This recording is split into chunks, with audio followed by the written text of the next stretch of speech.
a profoundly important announcement to make, which is the most epic chip-building exercise in history by far.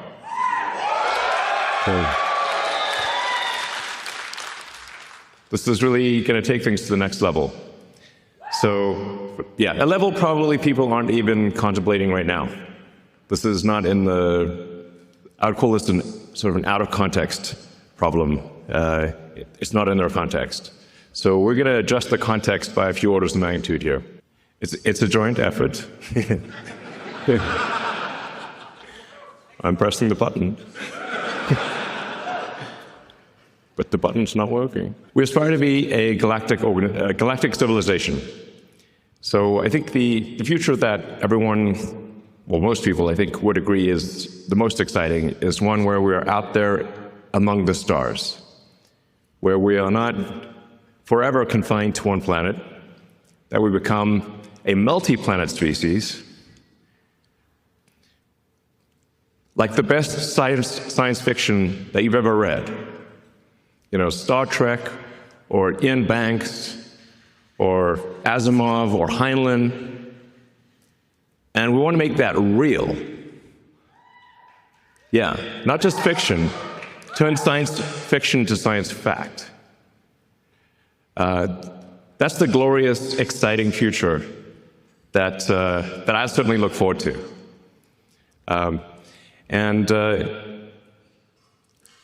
It's worth considering sort of like, how would you rate civilizations?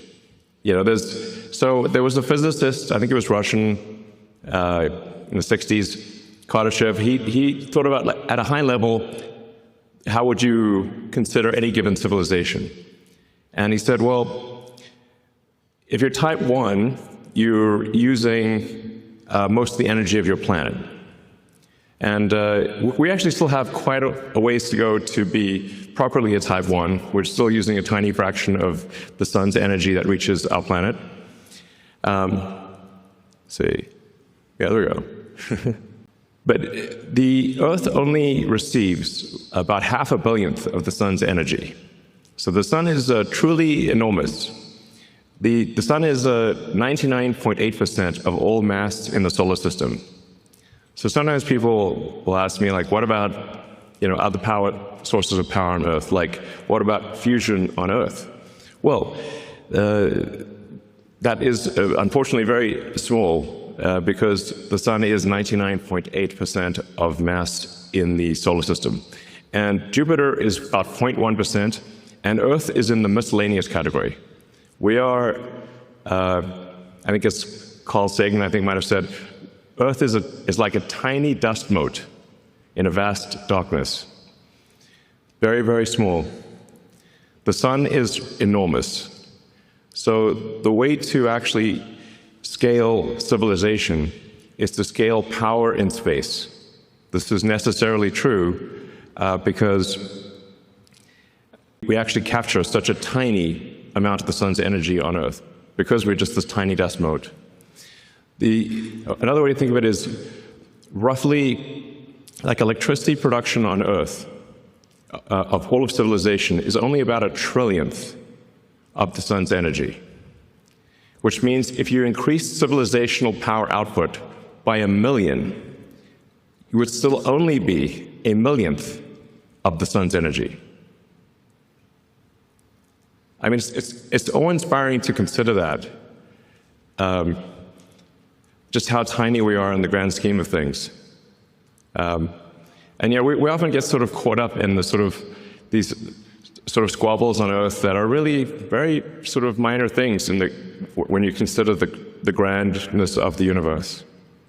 And so I think it is important, actually, to consider the grandness of the universe and what we can do that is much greater than what we've done before, as opposed to worry about sort of small squabbles on Earth type of thing. Not much point in that. Yeah, we want to be a civilization that expands to the galaxy with spaceships that anyone can go anywhere they want at any time. That would be epic. and have a city on the moon, cities on Mars, populate the solar system, and send spaceships to other star systems. That sounds like the best possible future. You know?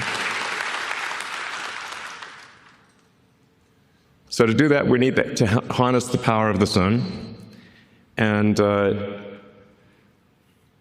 so a terafab, while it is enormous, a terawatt of compute per year is enormous by our sort of civilizational standards. It is still just one step along the way of being even a Carter shift. You still have a long way to go to even be a Carter shift 2 level civilization, and you're not even registering as a Carter shift 3. So it's a very big thing by current human standards, but still small in the grand scheme. But very difficult for humans. So to accomplish this very difficult goal really requires a combination of efforts of SpaceX, XAI, and Tesla working together to create this epic TerraFab project. So.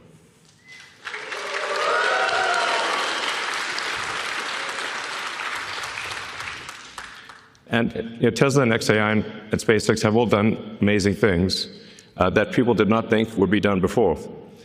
So there's the Giga Texas fab here. There's the Optimus robot that's being built.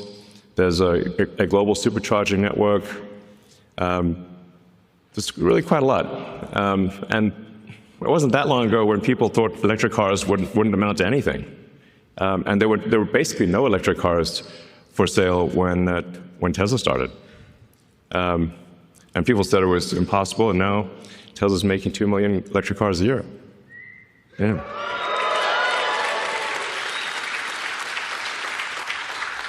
And then XAI, although it's a new company, now part of SpaceX, has also built the first gigawatt-scale compute cluster, which in record time.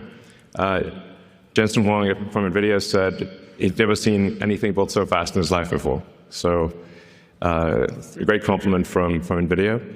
And then SpaceX, well, I guess you can read it for yourself. Well, you already know. I mean, the reusable rockets, people said that reusable rockets weren't possible, and even if you did do them, they wouldn't be economically feasible. So we did them, and then we made them economically feasible. And now we've landed over 500 times. And then we did the Falcon Heavy, and now we're doing Starship. And Starship is a critical piece of the puzzle, because in order to scale compute and scale power, you have to go to space, which means that you need massive payload to space. And Starship will enable that. So this gives you sort of just a sense of scale. We've got Optimus there, Optimus for scale. And Optimus is about 5'11", so it gives you a sense of the size of the Starship V3 rocket.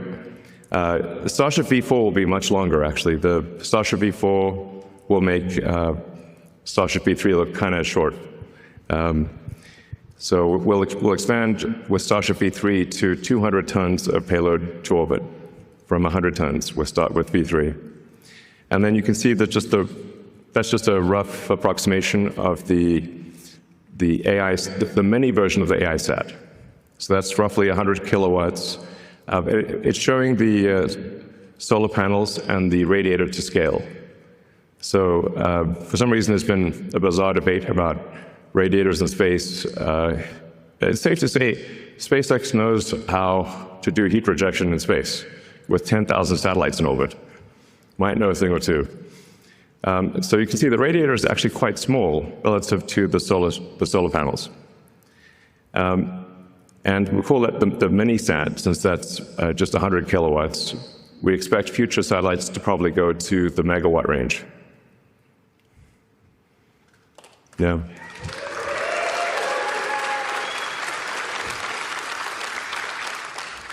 So in order to get to the terawatt of compute per year, you need about 10 million tons to orbit per year and at 100 kilowatts per ton. So we're confident this is feasible. Like no new physics or impossible things are required to get there. So I'm confident actually that SpaceX will get to 10 million tons to orbit per year. And then we're building up to a terawatt of solar. So that solves will solve the solar problem, the power generation. So then the key missing ingredient is therefore a terawatt of compute. So this announcement is about solving the key missing ingredient. To give you a sense of what we're talking about, the current output of AI compute is roughly 20 gigawatts per year. This chart explains why we need to build the TerraFab. Because all of the rest of the output from Earth is about 2% of what we need. So if you add up all the fabs on Earth combined, they're only about 2% of what we need for the Terawatt project, or TerraFab project. So, we certainly want our existing supply chain to be clear. We're very grateful to our existing supply chain, to Samsung, TSMC, Micron, and others. And we would like them to expand as quickly as they can, and we will buy all of their chips. I have said these exact words to them. But there's a maximum rate at which they're comfortable expanding, but that rate is much less than we would like. And so we either build the TerraFab or we don't have the chips. And we need the chips, so we're going to build TerraFab.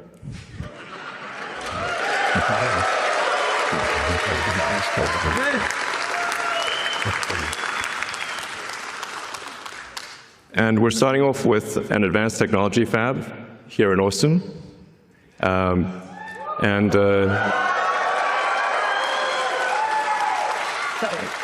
I believe Governor Abbott is in the audience. I'd like to thank Governor Abbott and the state of Texas for their support. All right. So in the advanced technology fab, we will have all of the equipment necessary to make a chip of any kind, logic or memory, and we will also have all of the equipment necessary to make the lithography masks. So in a single building, we can create a lithography mask, make the chip, test the chip, make another mask, and have an incredibly fast recursive loop for improving the chip design. To the best of my knowledge, this doesn't exist anywhere in the world, where you've got everything necessary to build logic, memory, and do packaging, and test it, and then do the masks, improve the masks, and just keep looping it. So, and we're not just going to do conventional compute in this. I think there's some very interesting new physics that is potentially, that I'm confident will work. It's just a question of when. So this is we're really going to push the limit of physics in compute. And we're going to try a bunch of wild and crazy things, which you can do if you've got that fast iteration loop.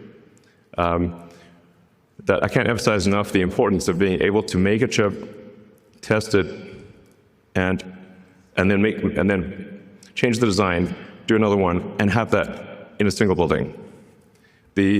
I think that our recursive improvement with that situation is probably an order of magnitude better than anything else in the world. Yeah.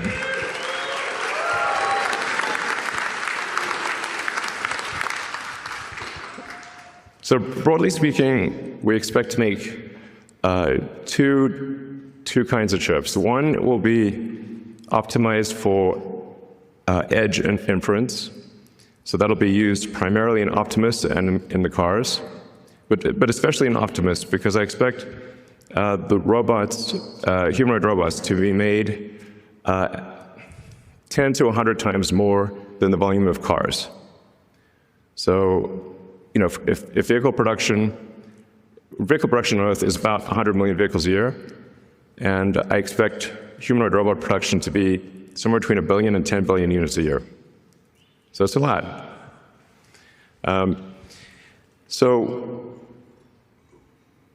Tesla's going to make a very significant percentage of those, is our goal.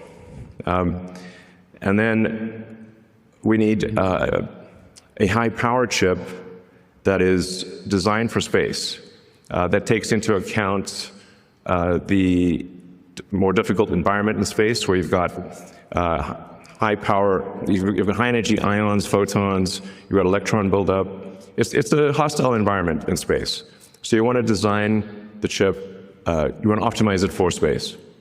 And you also want to generally run it a little hotter than you would normally run a chip on Earth to minimize the radiator mass.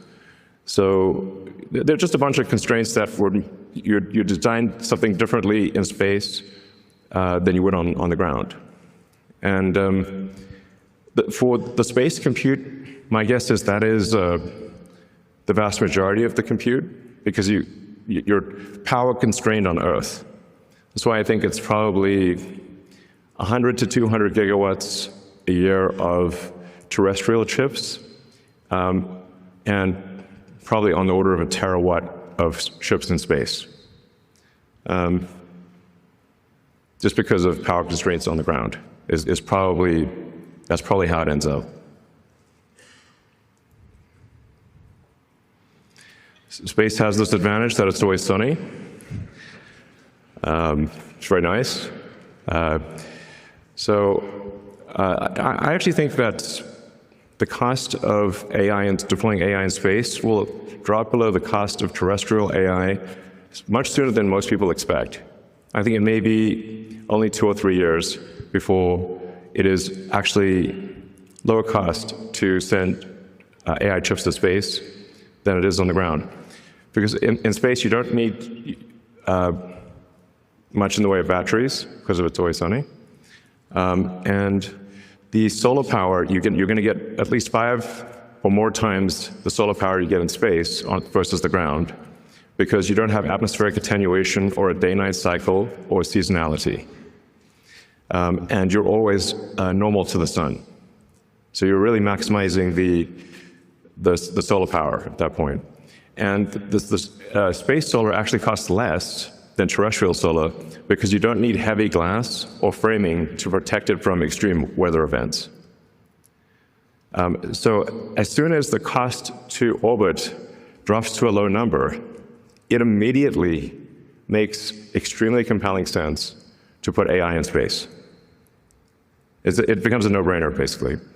Moreover, as you go to space, you get increased economies of scale, and things get easier over time, whereas as you try to put more and more power on the ground, you run out of space.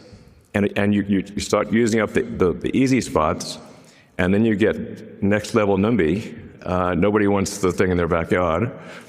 So actually increasing power on Earth becomes harder over time and more expensive over time, but in space, it becomes actually cheaper and easier over time.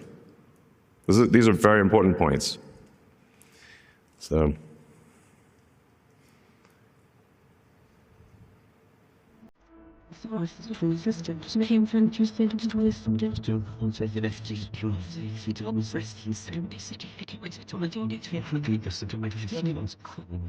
Yeah.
So what you just saw there was, because of course you're asking what's on your mind is, well, what do you do after a TerraFab? Don't think small. Well, yeah, good point. So we, how do you get to a petawatt is the obvious next question. And you get there by having an electromagnetic mass driver on the moon with robots, with Optimi, and obviously lots of humans. And with that, you can send a petawatt. You can create a petawatt of compute and send that to deep space. Because on the moon has no atmosphere and has 1/6 Earth's gravity. So you don't need rockets on the moon. You can literally accelerate it to escape velocity from the surface. And that dramatically drops the costs, once again, of harnessing power and enables you to go 1,000 times bigger than a terawatt. So for sure, the future I want to see, I want to just live long enough to see the mass driver on the moon, because that's going to be incredibly epic. Yeah.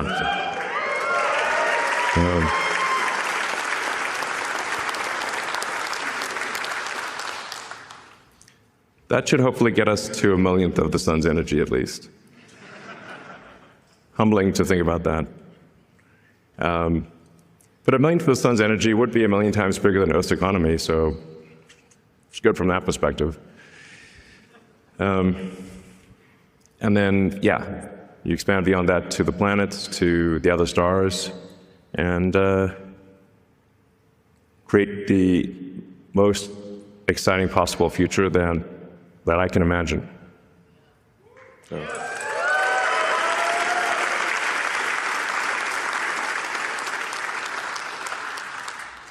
This looks a bit like the opening in Idiocracy with Mike Judge. Unlocking an age of amazing abundance. Yeah, obviously the elements of that are sustainable energy, space travel, and AI and robotics that bring amazing abundance to everyone. It's really the only path to amazing abundance is AI and robotics, which is not to say it can't go wrong. Hopefully, but I think it'll probably go right, and it'll be a future that you love.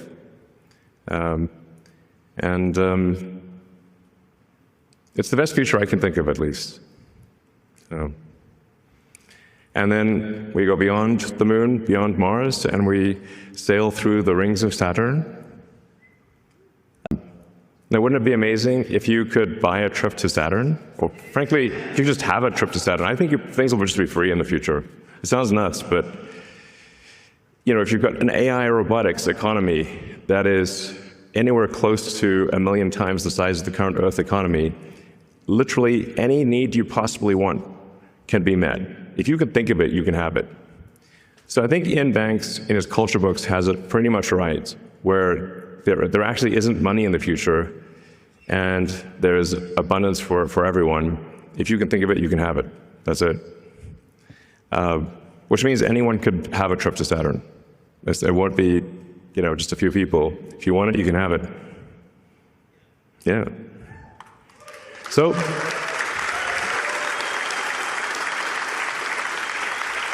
Yeah. Join us on this journey and help us design incredible chips and make incredible chips and build a terawatt of chips, a terawatt of solar, and 10 million tons to orbit per year. Thank you.